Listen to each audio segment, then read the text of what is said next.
جو بعض باتیں ہیں وہ منسوخ ہیں، یعنی پہلے کچھ اور آئی تھیں بعد میں تبدیل ہو گئیں. جیسے شراب کا حکم ہے، شراب کا حکم 2 دفعہ بدلا. پہلے شراب کے لیے کوئی حکم نہیں تھا، پھر شراب کے بارے میں یہ حکم آیا کہ ہاں کچھ اس میں برائی زیادہ ہے، لیکن مطلب اس کی برائی ذکر کی کہ شراب بری ہے لیکن منع نہیں کیا گیا. پھر یہ آیا کہ شراب پی کر نماز کے قریب نہ بھٹکو، نماز کے قریب بھی نہ ہو شراب پی کر. اور پھر تیسرے حکم میں قطعاً شراب کو حرام قرار دے دیا گیا کہ شراب حرام ہے. تو انہوں نے یہ تانا بنا لیا کہ تمہاری تو آیتیں منسوخ ہوتی ہیں، اگر یہ اللہ کا کلام ہے تو پھر اس میں جو ہے نا وہ یہ تبدیلی کیسے آتی ہے، یہ تو عیب ہے. تو اللہ تعالیٰ نے فرمایا کہ عیب نہ پہلی بات میں تھا نہ پچھلی میں ہے، لیکن جو کچھ بھی ہم کرتے ہیں وہ ایک حکمت کے تحت کرتے ہیں. یعنی ہم اگر کوئی بھلا بھی دیتے ہیں یا کوئی حکم منسوخ بھی کر دیتے ہیں تو اس کی ریزن ہوتی ہے منسوخ کرنے کی، بھلا دینے کی، جس کی وجہ سے جو سمجھنے والے لوگ ہیں ان کو معلوم ہوتا ہے کہ یا وہ خبر اس سے بھی بہتر ہوتی ہے یا اس کے برابر ہوتی ہے. اس وجہ سے اس کو ہم یہ نہیں کہہ سکتے کہ یہ کوئی عیب ہے. اور کیا تم کو یہ معلوم نہیں ہے کہ اللہ ہر چیز پر قادر ہے؟ تو اللہ کی اپنی قدرت ہے، اللہ تو ہر چیز پر قادر ہے. الم تعلم ان اللہ لہ ملک السماوات والارض، کیا تجھ کو معلوم نہیں کہ اللہ ہی کے لیے ہے سلطنت آسمان اور زمین کی.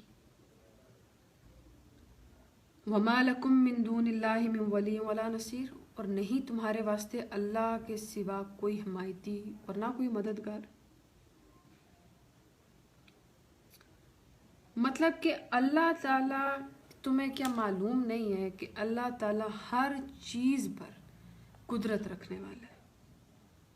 یہ زمین آسمان کی ہر چیز کا مالک اللہ ہے، اور تمہارے لیے تمہارے واسطے اللہ کے سوا نہ کوئی حمایتی ہے اور نہ کوئی مددگار ہے. اب یہاں اس کی تفسیر میں آتا ہے کہ ادھر تو اللہ تعالیٰ کی قدرت اور ملکیت سب پر شامل، ادھر اس کے اپنے بندوں پر اعلیٰ درجہ کی عنایت. تو اب مصالح اور منافع بندوں کی اطلاع اور ان پر قدرت کس کو ہو سکتی ہے، اور اس کے برابر بندوں کی خیر خواہی کون کر سکتا ہے. یعنی اللہ تعالیٰ جس طریقے سے اپنے بندوں کی خیر خواہی کرتا ہے، اور جس طرح اللہ تعالیٰ اپنے بندوں، مطلب تم لوگ اب یہ یہودی اور یہ مشرکین مسلمانوں کو تکلیفیں بھی دے رہے تھے نا، اللہ تعالیٰ نے تو کیٹیگوریکلی بتا دیا نا کہ میرے بندے ہیں اور مجھ سے زیادہ میرے بندوں کا کون حمایتی اور خیر خواہ ہو سکتا ہے. اور کیا تم نہیں جانتے کہ اللہ زمینوں اور آسمانوں کا مالک ہے. الم تریدون ان تسألوا رسولکم، کیا تم مسلمان بھی چاہتے ہو کہ سوال کرو اپنے رسول سے، کما سئل موسیٰ من قبل، جیسے سوال ہو چکے اس سے پہلے موسیٰ سے. میں نے پیچھے بھی آپ کو بتایا تھا کہ موسیٰ علیہ السلام کی ساری کہانی ہمیں سنانے کا اللہ تعالیٰ کا مقصد ہمیں یہ بتانا ہے کہ تم نے بنی اسرائیل نہیں بننا، تم نے یہودی نہیں بننا. لیکن مسلمان اس وقت جو تھے وہ بھی اسی طرح کے، جو کبھی یہودیوں کی کسی نہ کسی بات پر شبہ ہو جانا، پھر اس طرح کے بیوقوفانہ نبی علیہ السلام سے سوال کرنا. جیسے بنی اسرائیل کہتے تھے ہمیں اللہ تعالیٰ جو ہے وہ نظر آئیں گے تو ہم اللہ پر ایمان لائیں گے، ہمیں اللہ قرآن، ہمارے لیے اللہ کتاب بھیجے گا. اللہ تعالیٰ نے ان کے لیے کتاب بھی بھیجی، اللہ نے ایک مخصوص لوگوں کو اپنا آپ بھی دکھایا، لیکن جس نے نہیں ماننا ہوتا اس نے کسی طریقے سے بھی نہیں ماننا ہوتا. ابھی اس طرح کی باتوں سے اللہ تعالیٰ یہاں مسلمانوں کو منع کر رہے ہیں کہ کیا تم بھی اسی طرح کے سوال کرو گے.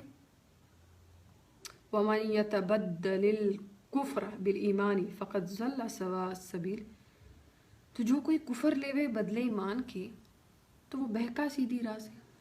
اللہ تعالیٰ یہی کہہ رہے ہیں کہ اگر تم لوگ بھی ان کی طرح ایمان کے بدلے کفر لینا چاہتے ہو تو بس تم لوگ راہ سے بھٹک جاؤ گے، پھر تم لوگوں کا میرے ساتھ تو کوئی شکوہ شکایت نہیں بنتا.